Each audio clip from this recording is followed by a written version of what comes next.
tal? Bienvenidos a una edición más de Una Mirada, el programa de la Universidad Nacional y del SINAC S.A.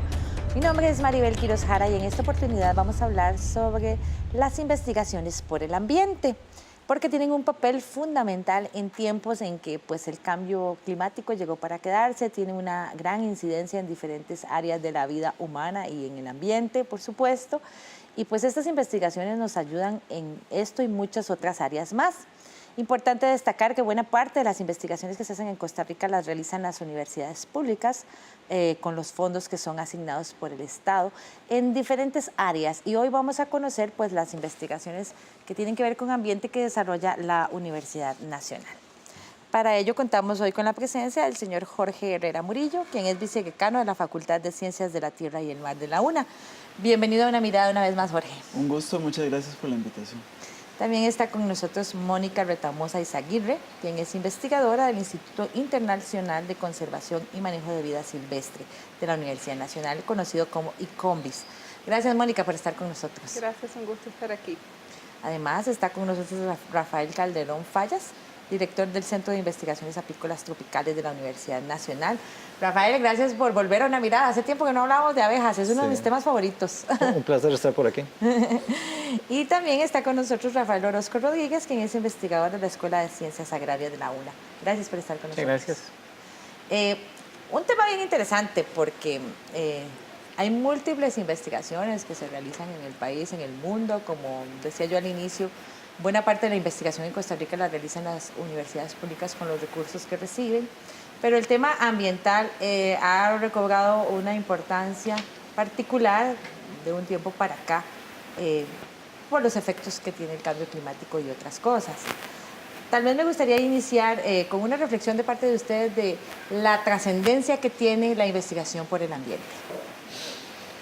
Bueno, muchísimas gracias por la pregunta. La Facultad de Ciencias de la Tierra y el Mar de la Universidad Nacional, por su propia razón de ser y en virtud de las líneas de trabajo que tiene, ha centrado su atención en la parte que tiene que ver con la gestión y la salud ambiental y específicamente con el manejo, conservación de recursos naturales y los sistemas de producción sostenible.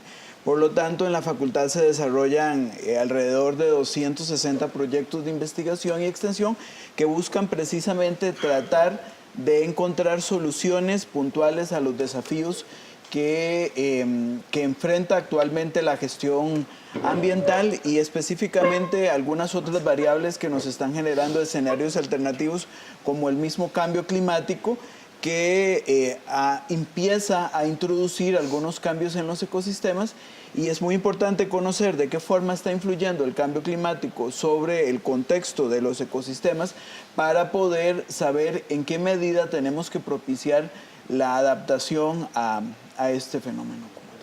Y en este sentido, una de las cosas importantes es que el cambio se da muy rápido, ¿verdad? Entonces, nosotros como investigadores creo que debemos estar trabajando en desarrollar metodologías, desarrollar técnicas o aproximaciones que nos permitan responder de esta manera rápida a estos cambios, ¿verdad? Hacer un seguimiento continuo del estado de nuestros ecosistemas y poder oportunamente hacer recomendaciones para su gestión.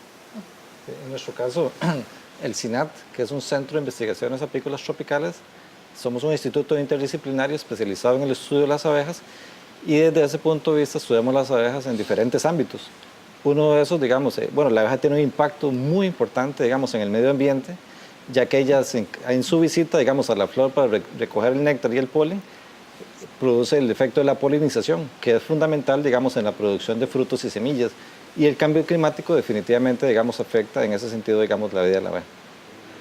En el campo agrícola también es muy importante, dado que el aumento de temperatura, por ejemplo, y cambios en los regímenes de humedad y demás, ha venido creando una alteración en lo que es la evolución de los microorganismos. Entonces, antes microorganismos que no eran problemas en una condición podrían convertirse, digamos, en una limitante para el desarrollo de un cultivo. Se ha encontrado, por ejemplo, microorganismos, en el caso de los virus, que hay un desplazamiento de hongos de zonas de baja zona hacia zonas más altas. Entonces, esto ya trae nuevos métodos, la necesidad, digamos, de estudiar nuevos métodos de combate y entender un poco más la dinámica. Realmente, con medio grado de aumento de temperatura, ya eso causa alteraciones en lo que es la actividad de los microorganismos. Entonces ahí hay que replantear toda la parte de combate. Lo otro son lo que es en la parte de la agricultura, lo que son las fechas de siembra, digamos. O sea, están hablando de que va a haber que desplazar las fechas de siembra en los cultivos porque realmente hay que adaptarse, digamos, a los cambios que se están sufriendo, principalmente en lo que es, digamos, disponibilidad de agua o exceso de agua en este caso. Sí, es que eso es lo interesante de este tema que estamos tratando, porque muchas veces la gente no relaciona directamente, ¿verdad?, el tema de la investigación sobre temas ambientales con un impacto directo en su calidad de vida, porque tendemos a relacionarlo más con temas de salud humana o con otros temas. Pero, por ejemplo, el ejemplo que ustedes acaban de dar, cada uno de ustedes, hay un impacto directo que se traduce en el ciclo de la investigación en mejoras para la calidad de vida de la población.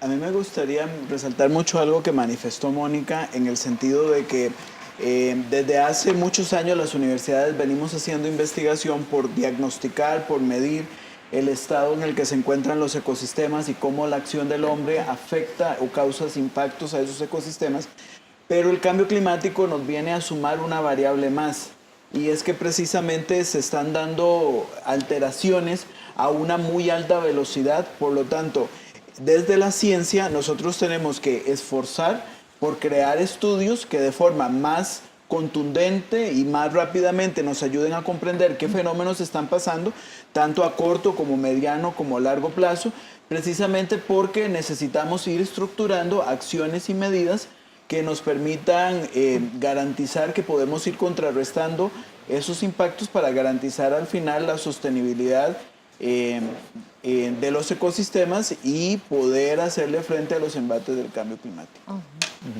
Sí, en ese sentido, digamos, en cuanto a la abeja es 100% herbívora, entonces depende de la floración para poder colectar su alimento, ¿verdad?, tanto el néctar como el polen. Entonces, cuando hay variaciones, por ejemplo, en las floraciones, digamos, hay una afectación muy importante, digamos, tanto para la producción desde el punto de vista, digamos, de las abejas melíferas, como de las abejas nativas sin aguijón, las cuales van a depender, digamos, de esas floraciones para poder obtener su alimento. Entonces, estas variaciones, por ejemplo, en las floraciones de los árboles, de las plantas, de las hierbas, etcétera, ¿verdad?, va a afectar definitivamente a las poblaciones de las abejas. Sí, es muy importante eso que menciona el compañero, porque en la agricultura es relevante, digamos, la presencia de las abejas en los procesos de polinización. La carencia, digamos, de este tipo de organismos polinizadores puede traer embates negativos a la parte productiva, y eso hay que tomarlo en cuenta, digamos. Inclusive se ha estimulado en algunas áreas el incremento de colmenas en zonas de producción para favorecer, digamos, el proceso de polinización que se da entre los cultivos. Es relevante esa parte. O sea, el deterioro, la variación que se ha provocado en el clima ha venido afectando todo el balance, digamos, de los microorganismos y la función que estos tienen en el desarrollo de los cultivos, enfocado desde el punto de vista de los sistemas de producción. Porque recordemos que en el caso de la agricultura lo que hay es un sistema productivo y todo está en equilibrio. En el momento que esto sufre una alteración, algunos de los factores, como decía Jorge, digamos, y no se entienda, de ahí la importancia de tomar datos, de sondear temperatura, de ver datos de precipitación, de ver datos climatológicos en general, para poder incorporar todas esas variables a los datos productivos o de calidad del cultivo, porque ahora ya no solo se habla de producción, sino también se habla de calidad de los cultivos, o lo que llega a la mesa en función de todo este aspecto. Y en este sentido, hablando de la vida silvestre, es otro componente, ¿verdad?, acompañando a el resto de los sistemas naturales y al resto de los sistemas productivos. Entonces también es importante ese enfoque ecosistémico, cómo todo está interrelacionado, y incluso, como usted lo comentaba, nuestra calidad de vida está asociada con eso. Entonces, en ese sentido, como él decía, es muy importante esa prospección que podemos hacer de cerca en los ecosistemas para ver cómo van cambiando. Y en ese sentido, por ejemplo, nosotros en el Instituto Internacional en Conservación de Manejo de Vida Silvestre apostamos a diferentes técnicas para poder hacer ese monitoreo, porque muchas veces también las especies pueden migrar, pueden cambiar su distribución, pueden cambiar sus abundancias, etcétera, en respuesta a todos estos cambios que se están dando en los ecosistemas. Entonces estamos tratando de ver poder detectar a tiempo esos cambios que nos den una pista de lo que está sucediendo en los ecosistemas a nivel general. Aportes muy importantes que se traducen en mejoras para toda la población. De eso vamos a hablar después de la pausa. Quédese con Una Mirada que ya volvemos.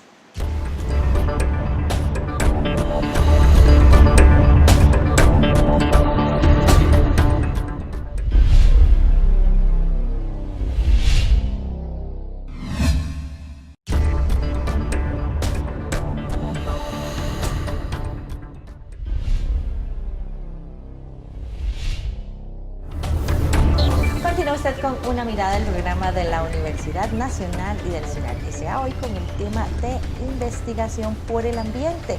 Tenemos aquí pues una representación de diferentes investigadores que realizan temas sobre el ambiente, como pues, pudimos ver en el primer bloque. Ahora, ¿cómo calificarían ustedes el estado de la investigación por el ambiente en Costa Rica? Más o menos, ¿en qué estadio estamos? Realmente los desafíos que hay en materia ambiental son muy amplios y eso requiere de una respuesta en el mismo nivel de parte de las universidades y las personas que nos dedicamos a hacer investigación. Entonces, parte de lo que nosotros hemos logrado determinar es, por ejemplo, la importancia de trabajar no desde lo disciplinario, sino desde lo multidisciplinario, de forma tal que, como expusieron los compañeros anteriormente, son tan complicadas las relaciones que se dan a nivel de los ecosistemas que necesitamos no solo abordar los problemas desde un punto de vista de la química, de la biología, de las ciencias agrarias, sino ir formando grupos interdisciplinarios de trabajo. Entonces, a nivel de investigación en ambiente estamos precisamente en la Universidad Nacional trabajando en esa parte, o sea, tratando de enfocar más la creación de redes que incluyan profesionales de distintas disciplinas. Si bien es cierto, por ejemplo, a nivel de facultad de Tierra y Mar, que es la facultad que principalmente ve temas en ambiente, es muy importante la cantidad de proyectos que tenemos. También es un reto para los investigadores el formar estos equipos y también conseguir las fuentes de financiamiento. En este momento la facultad, para que la gente que nos escucha tenga una idea, tiene alrededor de 90 proyectos que tienen que ver en materia de sostenibilidad y tal vez lo más importante es que esos proyectos, la mayoría de ellos está introduciendo el componente de extensión, porque además de generar investigación, nos interesa que los resultados de esa investigación vayan hacia los tomadores de decisiones y hacia al público meta, precisamente para poder ayudar a sensibilizar y ayudar a una mejor toma de decisión. Una de las investigadoras de la Universidad Nacional que trabaja en este tema ambiental es Kindle Blanco Peña, quien es médica veterinaria e investigadora del Instituto Regional de Sustancias Tóxicas de la Universidad Nacional. Ella se dedica a analizar el impacto de la resistencia de los individuos a los antibióticos, un problema que puede ser tan grave como el cambio climático.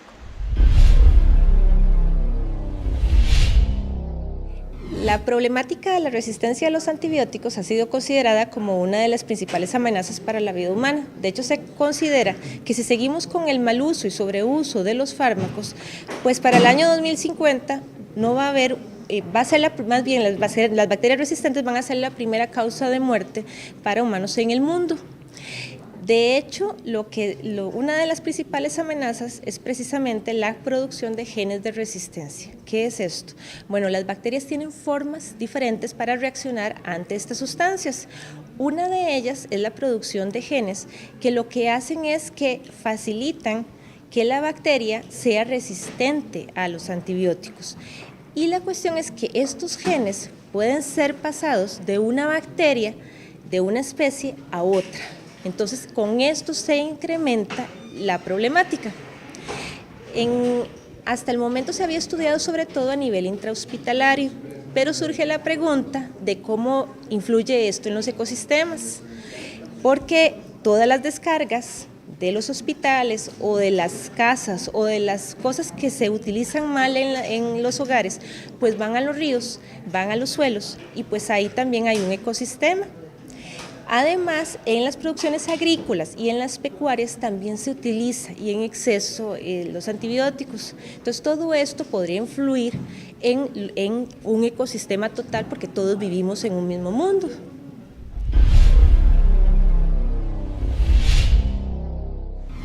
Investigaciones como estas nos muestran la importancia del trabajo interdisciplinario en esta materia. Exactamente, sí. Por ejemplo, nosotros en el instituto, en el ICOMBIS, pensamos que es muy importante trabajar desde varios aspectos, ¿verdad?, integrados en un enfoque ecosistémico, ¿verdad? Entonces es muy regular que tengamos investigaciones en asociación con otros grupos. Por ejemplo, hemos trabajado mucho con la Escuela de Medicina Veterinaria, también trabajamos con la Escuela de Ciencias Ambientales, también trabajamos con el IRET. Hemos incluso trabajado con con el CIDE, División de Educación Rural, para enfrentar situaciones, ¿verdad?, de todo lo que es salud ecosistémica y salud animal doméstica y animal de vida silvestre también, y una confluencia de los diferentes factores y cómo llegar a la población a través de distintas maneras de educación ambiental para comprender ese enfoque, ¿verdad?, global sobre la conservación, donde cada uno, inclusive la gente de las localidades, también tiene que involucrarse, porque no es solo nosotros llegando hacia las comunidades, sino trabajando con ellos para encontrar soluciones a problemas que los están Sí, fundamental es el trabajo con la comunidad. Sí. Claro, digamos, en ese sentido yo coincido plenamente con don Jorge, ¿verdad? Que uno de los retos principales es la integración de investigadores de diferentes disciplinas, ¿verdad?, que permitan ver la globalidad o la integridad, digamos, de la investigación que se realiza en los diferentes ámbitos. En nuestro caso, por ejemplo, en el caso de las abejas, tienen un impacto muy importante desde el punto de vista de la seguridad alimentaria. La abeja va y visita, digamos, el cultivo, ¿verdad?, lo poliniza, entonces permite la producción de alimentos. También desde el punto de vista cosmético, aquí tenemos algunos de esos productos, ¿verdad?, que permite aprovechar, digamos, los diferentes, por ejemplo, la cera, la miel, ¿verdad?, y un aspecto desde el punto de vista cosmetológico. También desde el punto de vista de la salud pública, ¿verdad?, algunos de esos productos, ¿verdad?, tienen propiedades que pueden ser utilizadas en beneficio de la salud, y sobre todo la parte fundamental es la parte de la conservación del ambiente. En esa visita, como lo indicaba antes, que la abeja hace la flor para polinizarla, permite, digamos, mantener la biodiversidad de las especies y mantener, digamos, la misma producción de frutos y semillas. Entonces, tanto a nivel de la parte agrícola, ¿verdad?, como de la parte de los bosques tropicales, tiene un impacto fundamental. Esa información también es, como decía Mónica, ¿verdad?, en nuestro caso es transmitida, por ejemplo, a los productores. Esa investigación es transmitida, por ejemplo, al apicultor o al meliponicultor a través de la transferencia y capacitación que se le brinda a ellos para el mantenimiento, digamos, de sus colmenas a través de los diferentes programas y proyectos que tiene el SINAT. Sí, yo creo que el trabajo en realidad integrado, inter y multidisciplinario es vital. Y nosotros lo hemos percibido, digamos, en los proyectos que desarrollamos, porque en el campo agrícola no solo nos hemos basado en la parte fundamentalmente agrícola, sino también se requiere a veces de historiadores, de antropólogos, de otras áreas, de otras disciplinas que puedan aportar elementos para poder dar solución a los problemas. Nosotros, por ejemplo, creo que en Costa Rica los investigadores lo hemos entendido, lo hemos captado. Y ahora, de ahí lo que decía don Jorge, se han creado redes. Entonces uno puede encontrar redes a varios niveles, ¿no? Redes nacionales, redes internacionales, en donde integran investigadores no solo de la especialidad en que uno está, sino que pueden haber, por ejemplo, en el caso nuestro, expertos en fisiología, expertos en entomología, fitopatólogos, antropólogos, historiadores, como mencionaba al principio. Entonces, eso logra capturar, digamos, una imagen mayor del problema que se está generando y las posibles soluciones, porque así no era como antes, que digamos que la investigación se atacaba solo de un punto de vista, sino ahora somos capaces de verlo de diferentes puntos de vista, y esto entonces ayuda a generar una solución más rápida. Otro aspecto es que las fuentes de financiamiento estimulan mucho ese tipo de integraciones, ¿no? Entonces, el investigador gradualmente se ha visto en la necesidad de asociarse. Ya viene, la asociación en este caso es un negocio, porque ahí es ganar. Entonces, eso es lo bueno, digamos, de ese estímulo que se ha venido dando en los recursos que se aplican para fomentar la investigación, la ciencia y la parte de investigación en ciencia y tecnología, ¿no?, a nivel nacional. Entonces, yo creo que en respuesta a esa pregunta, ¿cómo está? En Costa Rica uno diría que hemos evolucionado bastante. Sí. Hemos logrado consolidar esas redes y entonces hay gente trabajando en eso, atacando ese tipo de problemas, entendiendo, digamos, las alteraciones que se están produciendo por factores como esto de la variación del clima.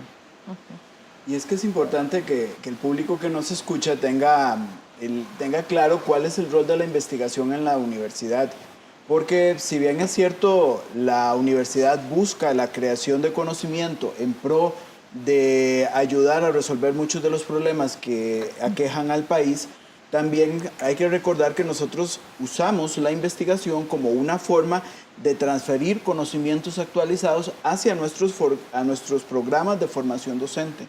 De forma tal que la investigación lo que hace es que retroalimenta la docencia, porque la facultad y la universidad tiene varias carreras donde se forman profesionales que se nutren de los conocimientos que generamos en investigación, que participan de lleno en la investigación y que al final eso indiscutiblemente genera una docencia de mejor calidad, con mayor articulación y le permite a los estudiantes también incorporarse en los proyectos de investigación y antes de iniciar su ejercicio profesional, que ellos puedan de la mano con los investigadores conocer más a fondo cuáles son los problemas y los desafíos que hay en materia ambiental y los distintos abordajes que se pueden realizar de los mismos, ¿verdad? Sí, un ejemplo de ello es el del proyecto de Marielos Alfaro, quien es ingeniera forestal y trabaja en la Universidad Nacional.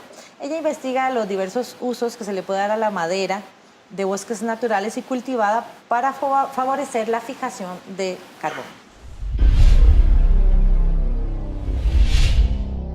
Bueno, hemos estado discutiendo en este primer congreso de la Facultad de Ciencias de la Tierra y el Mar acerca de los retos que la institución y el país tienen en materia forestal. Se ha hablado del manejo del bosque, se ha hablado de todo este tema de cambio climático y la relación con la conservación de los bosques, el acúmulo de carbono y una parte muy importante que es el uso de la madera. La madera es el material más saludable para usar en todo este planeta. Es renovable, es reciclable, es biodegradable y a la gente le gusta. Entonces, realmente hoy discutíamos cuáles son las tendencias en el uso de madera y cuál fue, digamos, una de las primeras conclusiones a las que llegamos en esta discusión. Bueno, el uso de la madera en el mundo se está incrementando y a las nuevas generaciones, a pesar de que a veces dudan de si se puede cortar árboles o no, realmente la madera se entiende como un material totalmente saludable, que fue lo que planteaba. Tuvimos la presentación de un estudio sobre el mercado mundial de la madera y las tendencias en el uso de productos de más valor agregado, presentado por Procomer, por la promotora de comercio exterior. Y vemos esta tendencia de mayor consumo, pero además vemos una tendencia de uso de la madera en formas más naturales, más diseño, muchísima más eficiencia en la utilización de este recurso. Vemos una gran utilización no solamente en madera proveniente de bosques naturales, sino mucho énfasis en plantaciones forestales, no solamente en Costa Rica, estamos hablando de un estudio mundial. Compañeros nuestros, ¿verdad? Evidentemente también de la facultad y de la Escuela de Ambientales, que están trabajando en carbono, nos hablan de la gran capacidad que tienen estos ecosistemas de fijar carbono y una vez utilizado el producto, ese carbono queda fijado en usos de larguísimo plazo.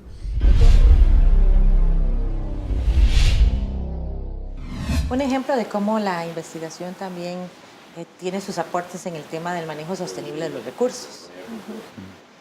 En esta parte es fundamental el comprender que por un lado tenemos el estado y la integridad de los ecosistemas, pero no podemos obviar que el hombre, a través de las acciones que ejecuta, pues tiene una influencia directa sobre estos equilibrios y entonces la investigación también tiene que ir de la mano, no solo de conocer el estado de los ecosistemas y su conservación, sino también en materia de gestión ambiental, bueno, cuáles son las soluciones que podemos ofrecer a la ciudadanía para poder tratar de minimizar los impactos generados producto de las acciones del hombre.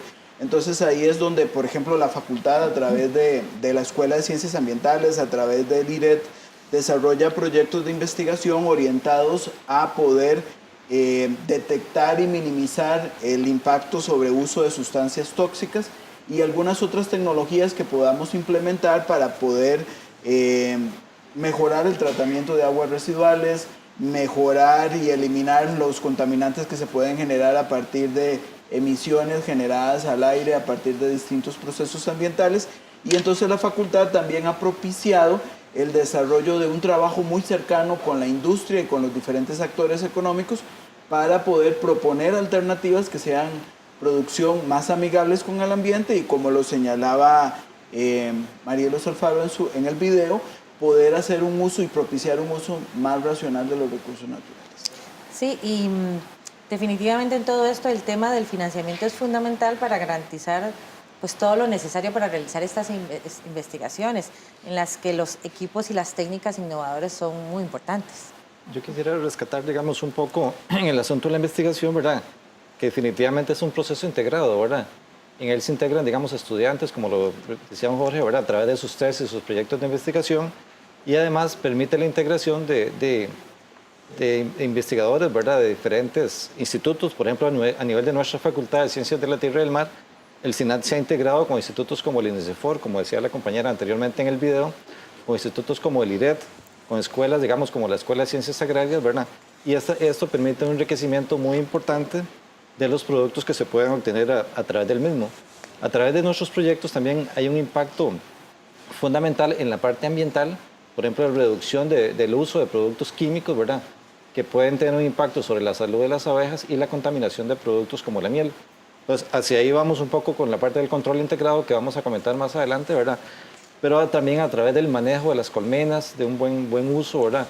De, por ejemplo, los análisis químicos, del manejo de la meliponicultura, de la parte de la ecología, ¿verdad? Entonces, es una integración de áreas que permite, digamos, visualizar la parte de las abejas como algo integrado.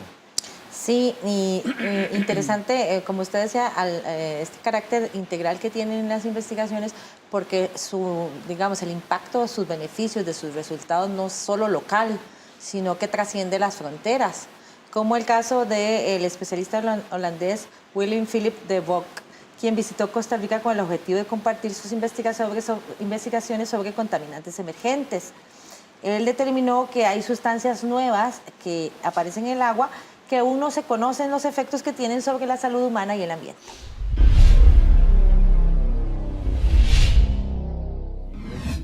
Y aquí en el Congreso he hablado sobre contaminantes emergentes, un grupo nuevo, y cuáles son los riesgos para el ambiente, porque es un grupo de sustancias que no se han analizado muy bien. Y especialmente un grupo de sustancias importante para el agua. Son sustancias que quieren estar mucho en el agua, son sustancias muy lipofílicas, son sustancias que son hidrofílicas y que se mueven fácilmente por el agua. Y son sustancias que también cuesta mucho sacar del agua. Entonces son una amenaza importante para la producción de agua potable. Y yo he presentado algunos de esos resultados de nuestro trabajo en Ámsterdam. Son sustancias nuevas, contaminantes emergentes. Hasta el momento no se han dado mucha atención a esas sustancias porque no se sabían. Por el equipo nuevo que se tiene hoy en día en el laboratorio, sí se pueden investigar mejor esto. Bueno, yo pienso que en el caso en la parte agrícola es importante estimular sistemas de producción más amigables, definitivamente, digamos, en donde se utilicen variedades más tolerantes a los factores que se están dando, aumento de temperatura y demás, inclusive ya insecticidas o fungicidas más biológicos, digamos que esto, como decía el compañero, muchos productos van al agua o al ambiente y eso causa alteración, contamina los ríos, o contamina, inclusive puede generar variabilidad, digamos, en organismos y generar nuevos mutantes que después se vuelven un problema.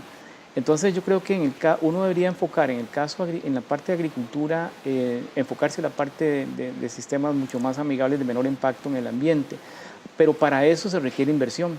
Exacto. Y una de las cosas que uno ve es que Costa Rica debe invertir más en ciencia y tecnología.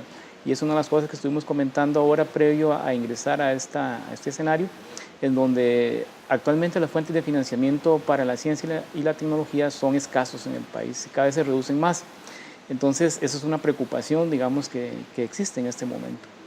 Sí, eso es fundamental, contar con los recursos necesarios. Quisiera agregar un poco más sobre el tema me parece muy bien lo de parte de producciones limpias, En el caso de lo que es vida silvestre y conservación de áreas, se ha apostado mucho a nivel de Costa Rica en la creación y el mantenimiento de las áreas protegidas.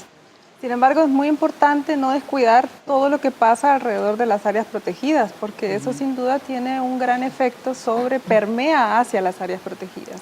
Todo lo que sucede en esa matriz, los distintos sistemas productivos, los agroquímicos, los ecotóxicos, ¿verdad?, que se están utilizando, la degradación del hábitat también, la fragmentación del hábitat, que produce toda una serie de consecuencias en la vida silvestre que se interrelaciona también con los propios sistemas productivos, ¿verdad? Entonces es interesante no perder de vista también lo que sucede fuera de las áreas protegidas y cómo eso potencialmente puede impactar, ¿verdad?, la conservación que queremos asociada a ellas. Por ejemplo, Sí, un problema que se ha venido, y ahora que destaca la compañera, por ejemplo, es los arrozales. Se utilizan a veces muchos químicos y esos químicos van a humedales. Entonces hay deterioro a nivel de los humedales, de todos los microorganismos que se desarrollan ahí. Entonces eso es un impacto negativo, digamos, del uso de productos químicos y cómo podrían afectar los ecosistemas. Sí, aportes muy importantes al desarrollo del país. Vamos a conocer más en detalle el trabajo que ustedes como investigadores están realizando en la Universidad Nacional en el siguiente bloque. Vamos a una pausa, quédese con Una Mirada que ya volvemos.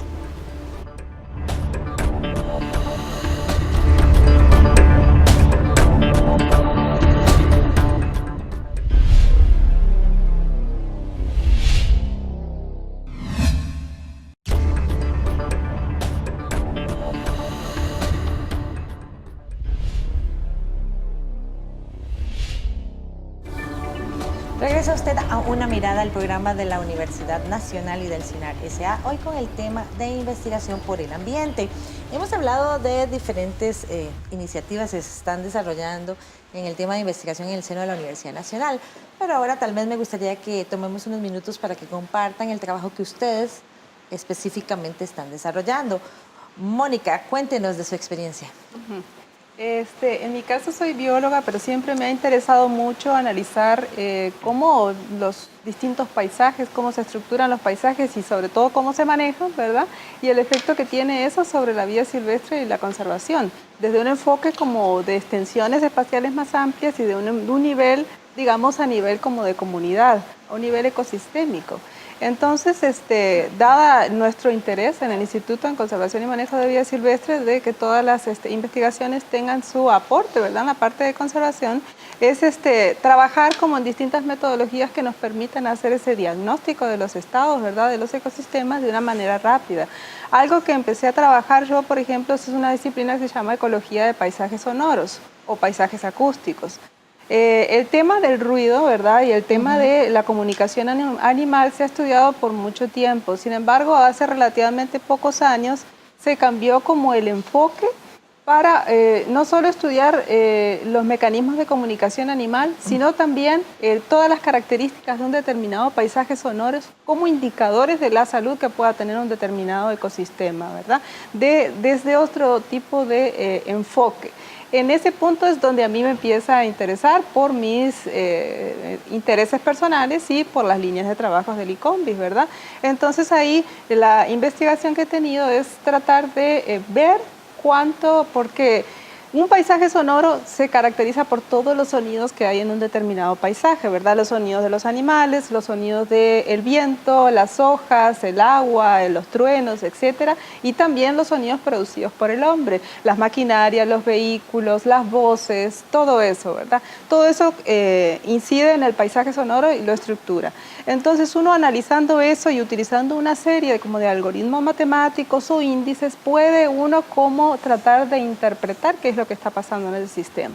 Por ejemplo, hay algunos índices que estoy trabajando como el índice de complejidad acústica. Básicamente es una complejidad de sonidos que hay en un ambiente como un indicador de la complejidad de organismos. Es un ejemplo, por ejemplo, si usted está escuchando una sinfónica con una cantidad de diferentes instrumentos, la calidad de los sonidos, probablemente lo que va a escuchar o va a producir va a ser mucho más rico que si usted está escuchando un paisaje que está mucho más degradado, donde probablemente los ritmos que se estén tocando sean algunos de los ritmos actuales que prefiero no mencionar. Entonces, eso es una indicación, ¿verdad? De la complejidad que podría tener el sistema. Entonces ya a través de la escucha, muchas veces escuchamos antes de lo que vemos los cambios. Entonces a través de escuchar ese sistema más simplificado o donde dominan los sonidos de origen humano, uno puede tener una tendencia de lo que está pasando. Si han desaparecido algunas especies donde no deberían haber aparecido, o algunos rangos altitudinales han cambiado, ¿verdad? Han aparecido especies en otros lugares, se está perdiendo la complejidad, los ruidos se están permeando demasiado en las áreas naturales. Entonces es como una indicación rápida, sin intervenir mucho el ecosistema, que nos permite a nosotros detectar esos cambios. Entonces estamos afinando la metodología, comparándolo con métodos tradicionales para ver qué tan buen indicador, que aparentemente sí lo está haciendo. Hemos hecho una primera fase en Santa Rosa, ahora estamos trabajando también en el Braulio Carrillo, en el entendido de que estamos hablando de sonido. El sonido se propaga a través, ¿verdad?, del aire, y las ramas, los árboles, el suelo, etcétera. Todo puede tener variaciones en la calidad de ese sonido, cómo se va moviendo, ¿verdad? Entonces puede tener implicaciones en los índices que estamos calculando. Queremos ver con esos y proponer como una estrategia de monitoreo a largo plazo. Ojalá a mí me gustaría tener algún programa donde tener algunos ecosistemas críticos, ¿verdad?, a nivel de Costa Rica, y hacer monitoreo a largo plazo, tener unas series temporales de datos grandes, ¿verdad?, que nos permitan a nosotros poder identificar y actuar de una manera adaptativa más rápidamente. Muy interesante. Rafael, háblanos sobre las abejas. Hemos hecho muchos programas sobre ese tema, pero es un tema apasionante y siempre hay mucho nuevo que descubrir en torno a la relación entre las abejas y el ser humano. Muy bien, yo quisiera retomar en primera instancia, digamos que el SINAT como instituto desarrolla investigación en diferentes ámbitos. Por ejemplo, en la parte de la microbiología, en la parte de la química, en la parte de la ecología, la meliponicultura, la producción, el manejo y la diversificación, que tenemos aquí una pequeña representación, siempre, digamos, en alianza con los productores. Y uno de los aspectos, digamos, que yo quisiera rescatar es en la parte de la patología apícola, en la parte de enfermedades. Dentro de esas enfermedades hay un ácaro muy importante para las abejas melíferas a nivel nacional y a nivel mundial, que se llama Varroa. Su nombre científico es Varroa destructor. Es un ácaro, digamos, que afecta a las abejas adultas y se reproduce a nivel de la cría. Y en ella hemos trabajado sobre la parte de la biología, la parte de su reproducción, y yo quisiera específicamente hablar un poco sobre la parte del control. Tradicionalmente, para el control de este ácaro, se han utilizado productos químicos, algunas moléculas como piritroides, ¿verdad?, con las desventajas que eso produce a nivel de la salud de la abeja y la posible o probable contaminación de sus productos como las mieles. Entonces hemos ido un poco hacia la parte del control integrado, es decir, el utilizar métodos y productos alternativos a los productos químicos. Dentro de esos productos tenemos algunos que son naturales, que se consideran naturales y pueden ser utilizados en la apicultura orgánica, como el ácido fórmico y el timol. Pues son moléculas, digamos, totalmente naturales que realizan un control apropiado de este ácaro, ¿verdad?, y que permiten tener una certeza, una mayor seguridad que el producto que estamos consumiendo, ¿verdad?, está libre de contaminantes y residuos químicos. Entonces, mucha de nuestra investigación va orientada, digamos, en ese sentido, y a la vez hacer una transferencia de esta información, de esos datos obtenidos a través de la investigación en la universidad, en nuestro instituto, hacia el productor, que el apicultor, digamos, pueda utilizar esos productos de una manera confiable, que va a controlar apropiadamente el patógeno, ¿verdad?, en este caso este ácaro, ¿verdad?, y que va a producir el menor efecto negativo sobre el hospedero, en este caso la abeja. Entonces, parte, digamos, que yo quería comentar de este proyecto es el alcance, ¿verdad?, que se ha obtenido, digamos, con la eficiencia, con una efectividad mayor a un 90% de estos productos, principalmente formulados en una base de gel, que permite un control más adecuado porque la evaporación es más lenta del principio activo, evitando, digamos, un daño importante hacia la abeja. Entonces, por ahí anda un poco, digamos, los alcances de este proyecto, ¿verdad?, que es el control integrado de este ácaro.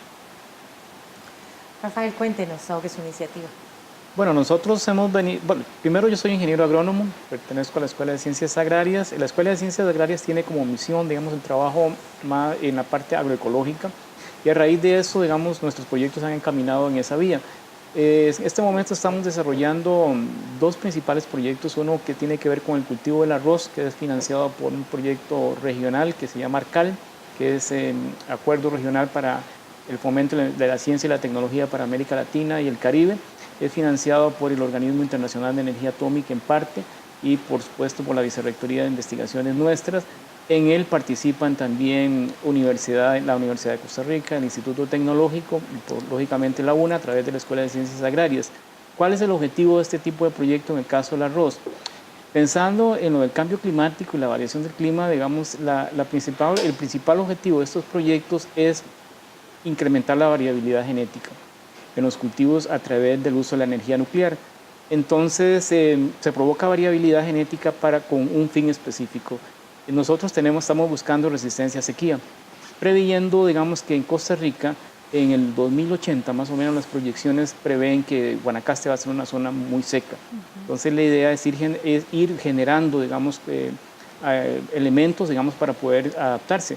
Y uno de esos va encaminado en ese aspecto, en la parte de sequía. El otro es buscar materiales resistentes a salinidad.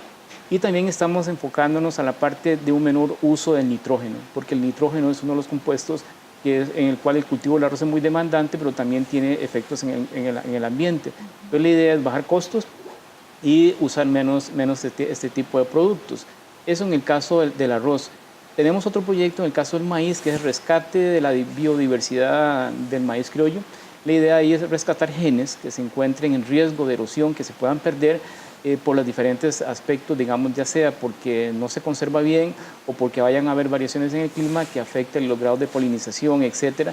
Entonces, estos dos proyectos van enfocados hacia eso, hacia esa vía. Sí, como decíamos anteriormente, investigaciones que no solo trabajan en su campo, sino que también de alguna u otra forma se traducen en mejoras para la sociedad, para el ámbito productivo, como es el caso, y sobre todo para la calidad de vida de la gente. Sí, es importante hacerle notar al público que nos escucha que lo que hemos visto acá es una muestra de proyectos de investigación que realizan unidades académicas de la Facultad de Ciencias de la Tierra y el Mar. Que suman más de 200. Que suman casi 260 proyectos diferentes, en donde una característica fundamental es la innovación, el trabajo en equipo y la constitución de equipos multidisciplinarios y sobre todo la aplicación de tecnologías avanzadas y nuevas para el abordaje de problemas ambientales.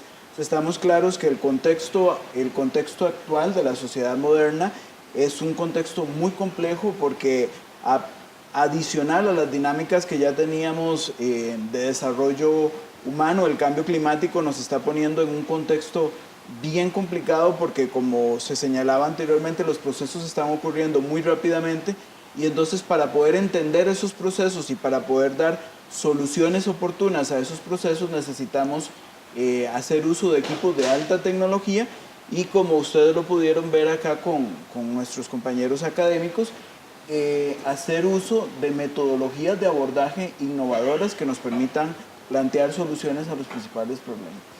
Y también mencionar la importancia que tiene la investigación en todo el sistema de universidades públicas, o sea que también ustedes trabajan de manera interdisciplinaria con otras universidades públicas en el marco, pues, de los fondos que se reciben del Estado, que no solo son usados para formar profesionales, sino también para impulsar investigaciones de alta calidad que tienen repercusiones tanto dentro como fuera del país.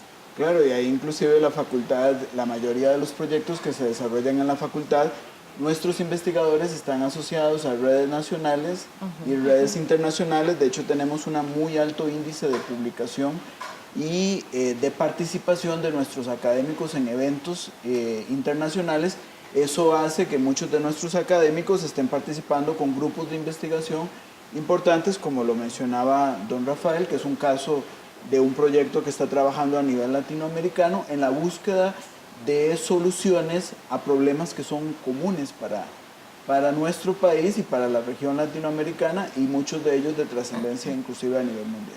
¿Y los resultados de estas y otras investigaciones están disponibles para el público general? Claro que sí, la facultad en este momento tiene revistas en donde se publican muchos de nuestros resultados, pero inclusive también algo que es importante resaltar es que en los proyectos que se realizan en la facultad hay un fuerte compromiso de devolver los resultados que obtenemos a las comunidades y los actores con los cuales trabajamos en procura de establecer un diálogo y una construcción conjunta, porque la universidad tiene que ser un facilitador para resolver muchos de los problemas que se están generando de la mano con las comunidades y con los actores que participan con nosotros en la construcción de esa solución. Muy importante en realidad apoyar este tipo de investigaciones que, como hemos dicho a lo largo del programa, pues se traducen siempre en un aporte al desarrollo equitativo y sostenible del país y al mejoramiento de la calidad de vida de la población. Muchas gracias por acompañarnos y pues esperamos volver a contar con ustedes más adelante para que nos sigan compartiendo las experiencias de estos interesantes proyectos que desarrollan. Y gracias a ustedes por estar una vez más con Una Mirada. Les recuerdo que puede buscar más información sobre este tema y otros en www.una.ac.cr o en nuestros perfiles de Facebook, Twitter y YouTube. Muchas gracias por acompañarnos. Les esperamos la próxima semana con más aquí en Una Mirada. Hasta pronto.